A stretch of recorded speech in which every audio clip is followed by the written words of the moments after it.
kabar kalian anak-anak? Baik. Alhamdulillah. Ya sama kayak bapak ya, bapak lagi sakit nih. Kalian jaga kesehatan ya. Iya, Pak. Ya wes Pak. Oh iya, makasih anak-anak. Oke, di sini bapak akan menjelaskan beberapa materi. Nah, sebelum masuk ke pelajaran, mungkin kepada ketua kelas Mursyid Ardiansyah coba dipimpin teman-temannya untuk berdoa. Teman-teman, sebelum mulai belajar, alangkah baiknya kita berdoa. Berdoa dimulai.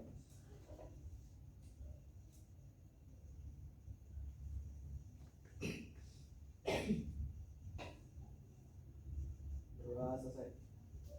Oke, terima kasih banyak ya kepada Mursyid yang sudah memimpin doanya. Di sini bapak akan coba nampilin sebuah PPT ya, sebentar.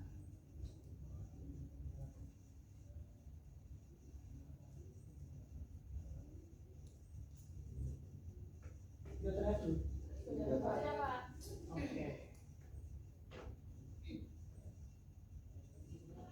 Nah, jadi kalian masih ingat nggak materi kemarin tentang jumlah kependudukan? Masih ingat nggak jumlah jumlah penduduk Indonesia ada berapa? 250 juta. Keren banget, pasti pada ingat. Nah, kalian pengen tahu nggak sih kenapa sampai 250 juta?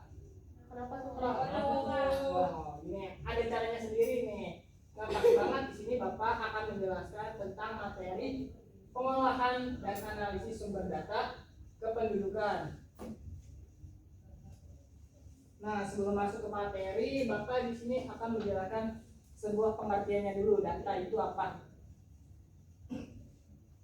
Data pada dasarnya adalah sebuah kumpulan informasi atau keterangan dari suatu hal yang diperoleh melalui pengamatan atau pencarian ke beberapa sumber tertentu. Nah, ini ada prosesnya nih, yang nanti data atau sebuah fakta akan diolah menjadi sebuah database atau bisa juga disebut informasi, yang dimana database atau informasi itu bisa menjadi sebuah solusi terhadap kebijakan atau perencanaan selanjutnya. Nah, ada lagi nih, dari segi bahasa, data diambil dari kata datum yang dalam bahasa Romawi dapat diartikan sebagai sesuatu yang diberikan. Oleh karena itu, definisi sesungguhnya dari data adalah diberikan, bukan memberikan. Karena jika memberikan, maka data itu sudah menjadi sebuah informasi yang baku dan diakui kebenarannya. Nah, itu dari segi pengertian. Selanjutnya, nah ini sekedar for your information buat kalian, ada beberapa istilah data. Ini kalian bisa baca sendiri ya. Udah gimana? Udah jelas tuh? Jelas, Pak. Oke, ini ntar kalian ingat-ingat aja ya. Atau bisa searching lagi di rumah ntar. Nah, selanjutnya ada jenis-jenis data. Jenis data dapat dibagi berdasarkan sifat sumbernya, cara perolehannya, dan waktu pengumpulannya. Menurut sifatnya, jenis-jenis data yaitu, nah ini bisa dilihat, ada satu data kualitatif, ada data kuantitatif. Apa sih data kualitatif itu? Nah, ini bisa kalian lihat lagi sendiri dari pengertiannya. Adalah sebuah data yang tidak berbentuk angka, misalnya masalah di desa, masyarakat, dan kelembagaan. Nah, biasanya itu dalam bentuk survei-survei. Apa sih yang terjadi di dalam desa ini, permasalahan apa? Nah, itu biasanya kepala desa mensurvei keluarganya, yang nanti di mana dia itu akan memberikan sebuah perencanaan dan solusi permasalahan itu. Nah, yang kedua ada data kuantitatif. Data kuantitatif adalah data yang berbentuk angka, misalnya jumlah penduduk miskin. Nah, biasanya juga data kuantitatif ini ada yang berupa tabel. Kalian pernah lihat nggak data-data sensus penduduk itu? Pernah. Oke. Nah, itu mungkin biasanya kan dalam berbentuk angka ya, misalnya yang laki-laki jumlahnya yang di Indonesia ada 100 juta gitu. Nah, yang perempuan ada 150 juta. Nah, itu salah satu contoh data kuantitatif. Jenis-jenis data menurut sumbernya antara lain ada data internal, Data internal adalah data dari dalam suatu organisasi yang menggambarkan keadaan organisasi tersebut. Contohnya pemerintahan desa, jumlah perangkat. Nah, data internal ini biasanya data yang ada di suatu organisasi tidak dipublikasikan, karena itu adalah data-data yang misalnya kayak data pribadinya dia atau data keuangannya dia gitu. Nah, selanjutnya ada data eksternal.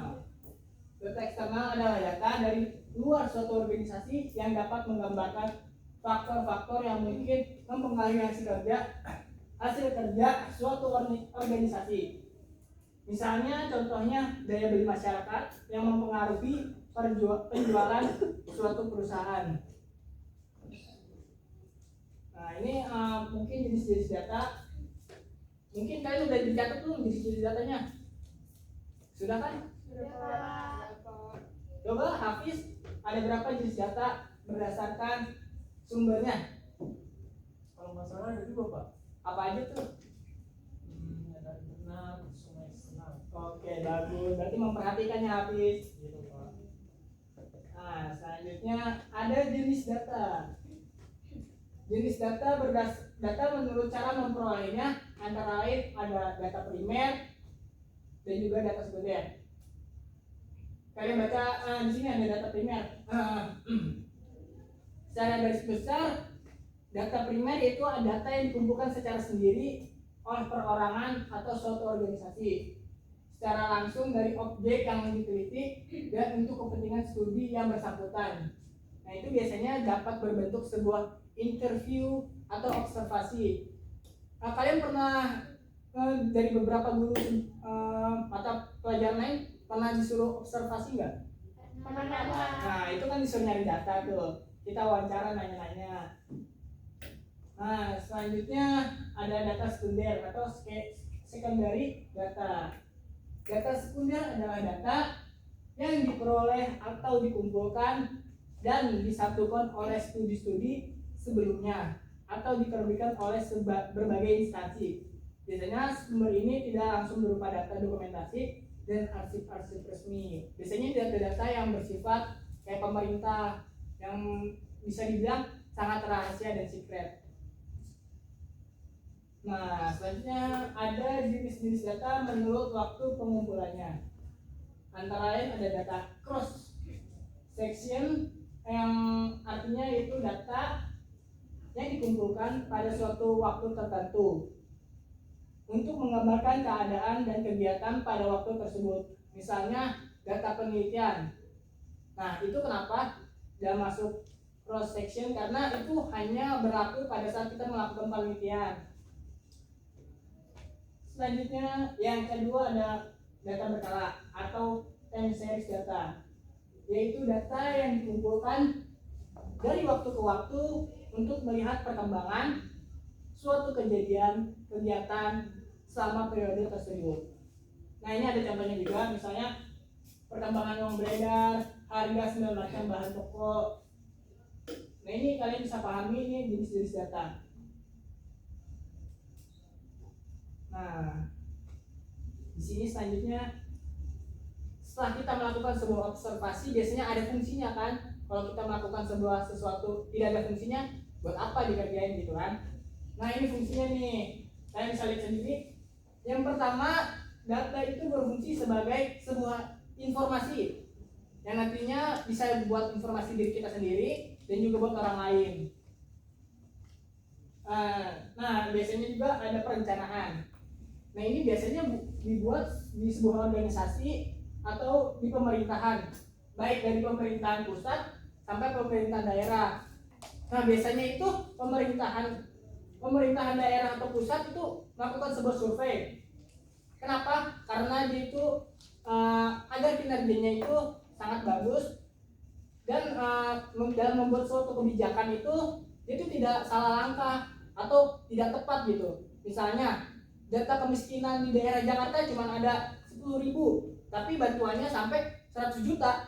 Nah, itu kan bisa masalah gitu, atau bisa dibilang ada sebuah kesalahan gitu ntar. Selanjutnya ada dalam bentuk pengendalian. Nah, itu ya benar, data itu jadi kita misalnya apalagi data keuangan itu sangat krusial ya, yang namanya data keuangan. Nah itu perlu data. Jika tidak ada datanya, maka seseorang itu dapat mudah memanipulasi sebuah keuangan tersebut. Sudah paham belum di sini? Antara pengendalian, perencanaan, sama informasi. Oke.